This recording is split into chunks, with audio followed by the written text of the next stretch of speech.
Hey, welcome to my channel, or welcome back, loyal viewers. Gonna have some coffee and conversation. I'm Kerry, the nosy housefrau, and today I'm wrapping up yesterday's topic with a neat little bow for my viewers, for myself, for reasonable people, and for no one else, although I do appreciate your view. My views are in the tens of hundreds. I'm trying not to let that go to my head. Yesterday we talked about such a touchy subject, and I'm really kicking myself that I didn't see it coming a mile away. I forgot something. I forgot something major, and I'll get to that.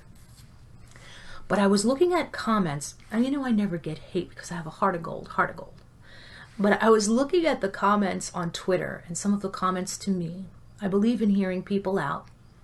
And I noticed it got worse and worse. If you tried to persuade people or get them to see reason, it's more than just having a different perception.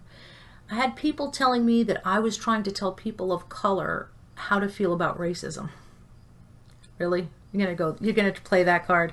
Listen, of course I'm not. And of course I'm in no position to do that. That really is an easy, lame card to play, to put a white girl in the one down, isn't it? Before what Rich said is a racism question, it is first a scruples question.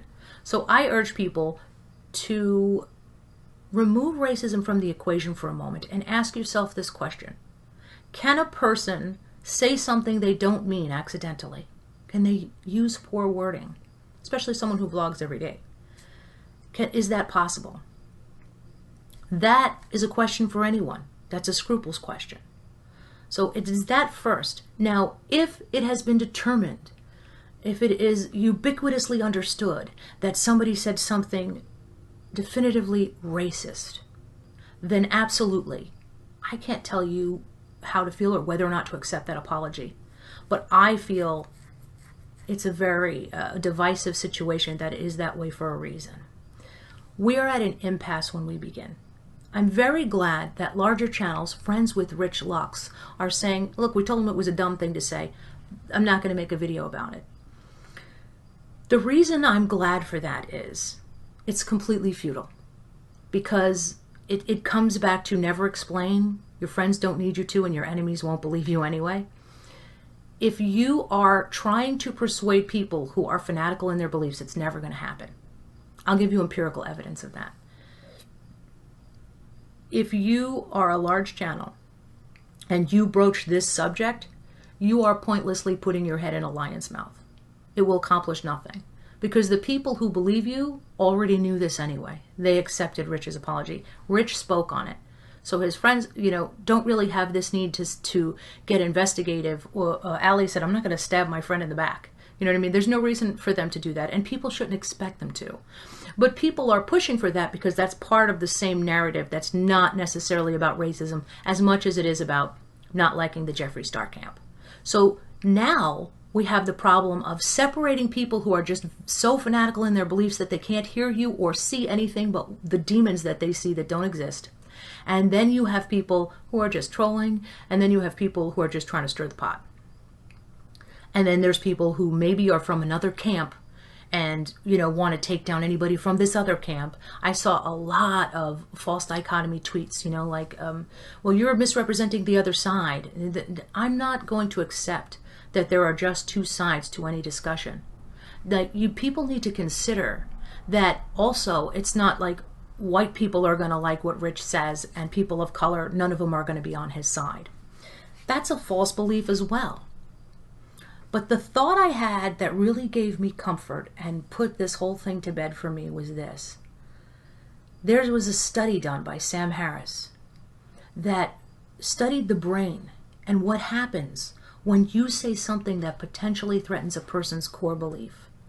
The brain interprets that the same as a physical threat, and the brain protects the body. So when you tell somebody to maybe consider that this is not the racism that they claim it is, they are in fact going to get angry and dig down deeper. You will be convincing them more of what they believe. And that is physiological. Sorry, hubby interrupted, so we'll blame him. So does that make sense? you're going to get a visceral reaction from people if you challenge something that they are such staunch supporters of. So now you may ask, well, if that's the case, why doesn't everybody fly off the handle when somebody challenges their beliefs?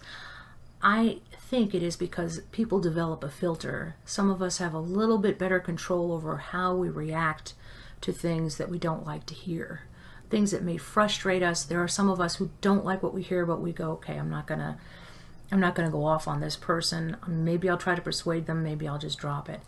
This topic, for me, is now relegated to that little file of not going to touch it with the 10-foot pole online.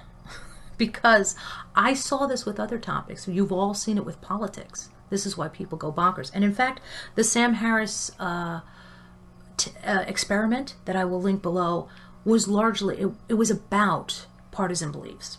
It was all about politics. So they noticed that when people's core beliefs are challenged, they get angry. And I've seen this before, and you probably recognize it too, when there's this level of ire that just is disproportionate to what's being discussed. People just go bonkers. They go straight loco. And I can tell you another one that's in this category for me now is feminism. So I will touch upon this subject briefly once, and let's hope the wrong people aren't listening, because they could really come for me. Worse than the candle community. Sorry, candle community. Them's the jokes. So, I did a video a long time ago on another channel called Why I Don't Consider Myself a Feminist. I think that was the name of it. And although most people were very, very nice, there were people on both sides of that argument that were certifiably insane in their responses. And then there were some people who liked it because they thought I was being hateful towards women. And then there were men who thought I weren't being, the really fanatical ones thought I wasn't being hateful enough, like I should denounce my own gender and not understand, like people who are really, really insistent that women have never overcome anything. And then there are women who go extreme on the feminist side, who just think all men are rapists, and they are the ones I was exposed to first, so probably the ones I sort of came for first. But when this video came out, it got tons of views, it was passed around on different sites, there were some men who felt I wasn't being mean enough to these women. So you had fanatical on the anti-feminist side of the spectrum, or pro-man, however, I don't know, I'm probably saying it wrong, and people come for me. Let's keep this on the DL. So there are men who would absolutely hate on feminists so much that they would say they should be raped. And then there were women who thought all men were rapists. And I'm like, I don't want anything to do with this circus. Not my circus, not my monkeys, right? So I was just like, we're at an impasse when we begin, and that can only be counterproductive. That is where I feel we're at with this other discussion. And of course, we all know politics is absolutely a situation where you have to be careful what you say, because people, you can't approach it. You know, when you go to bartending school, which I did when I was younger, there's that thing where you can't discuss religion and politics, and I've done both online. But this is another one of those topics, because you will find, if you try, people dig in deeper on their beliefs, and they will label you as one of the demons who is part of the problem in their cause that has so much power over them that they are no longer even remotely objective, and they're calling you biased. It is what it is, you know. But I'm not going to let that stop me from living my best life, still working with people. You know how people are going to twist what you say, and therefore I know if I were to explain or share any of my activism, that would simply be me explaining. And people always turn explaining against you, particularly when they are so, blinded by how they feel and what they think. So if you were to say, I protested with black people, which I have done, that's just me trying to earn brownie points, isn't it? Like, who asked you to join the club, Whitey? Now you think you know what black people have been through because you're fighting for their rights? It's unfair, but I don't get angry anymore when people say stuff like that, because they can't help it. And I don't know what it is like to be at the receiving end of racism. I don't know that.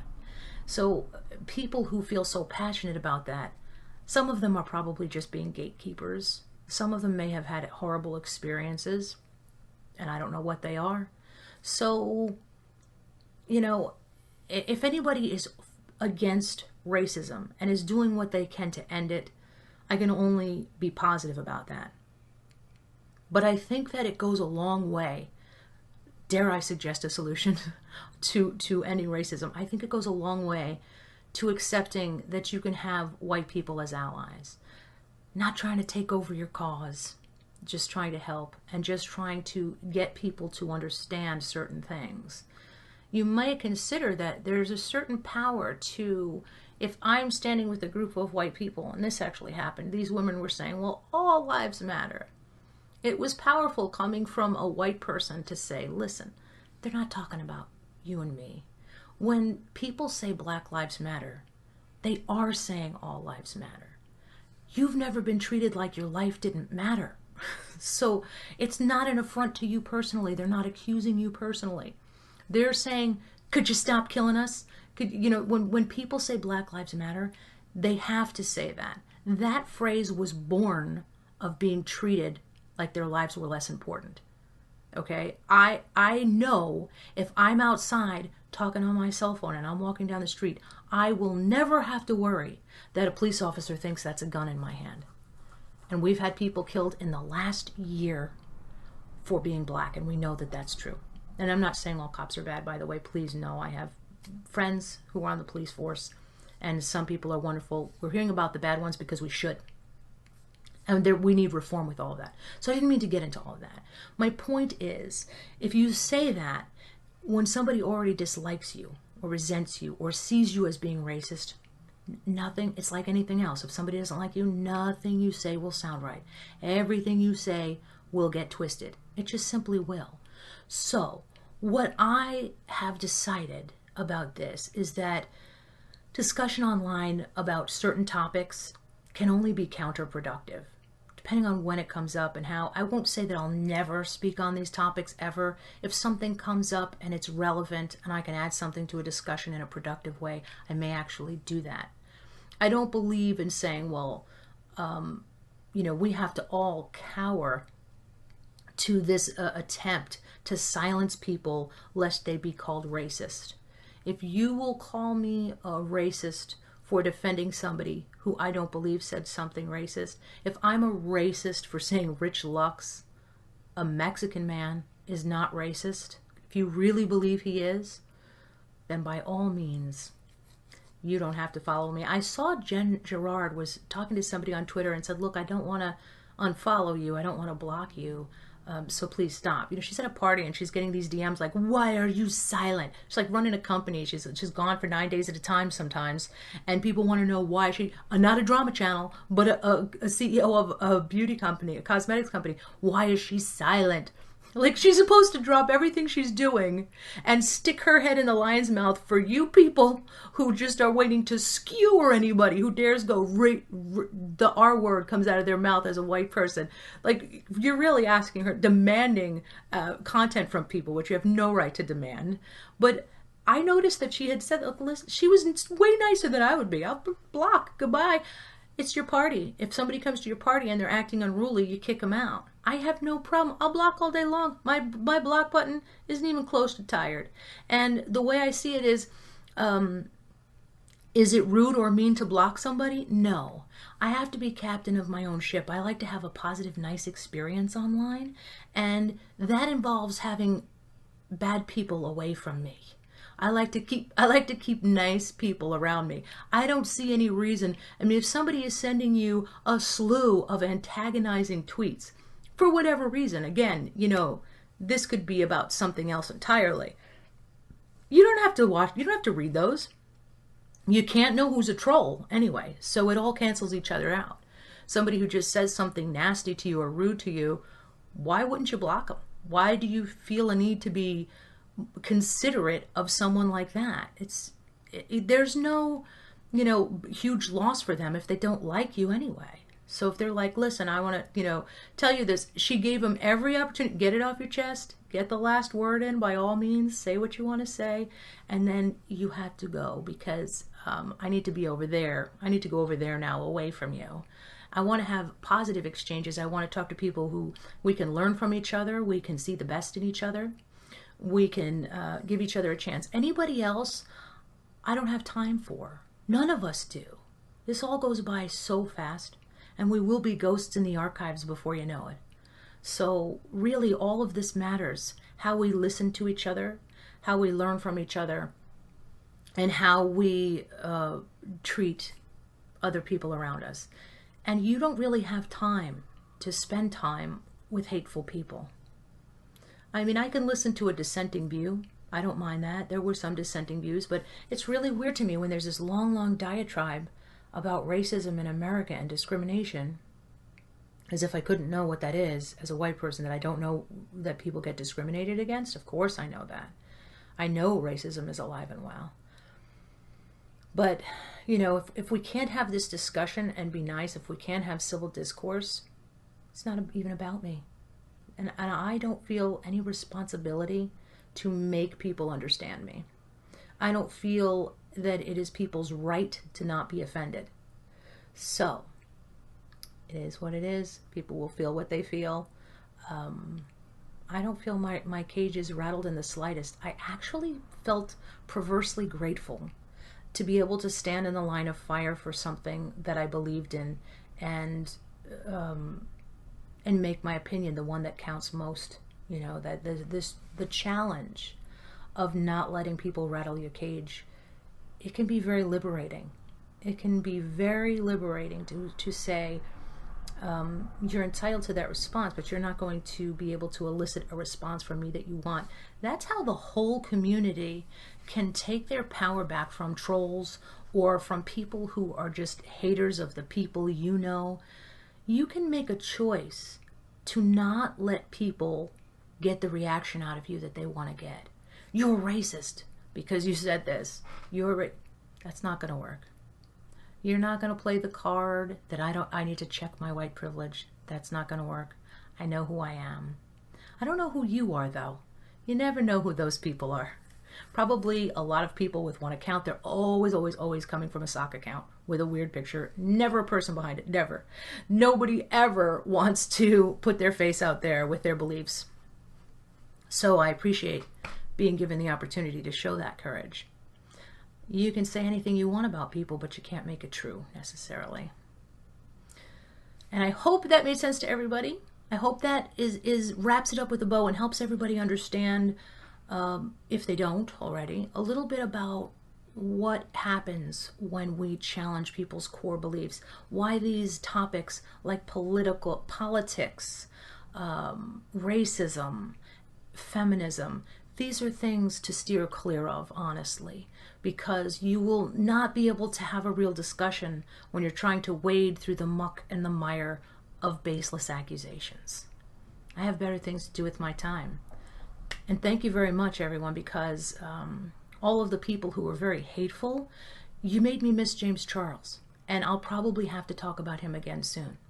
So you've made me feel very happy with my little world about makeup and beauty influenzas. So I'm more than happy to steer clear of this.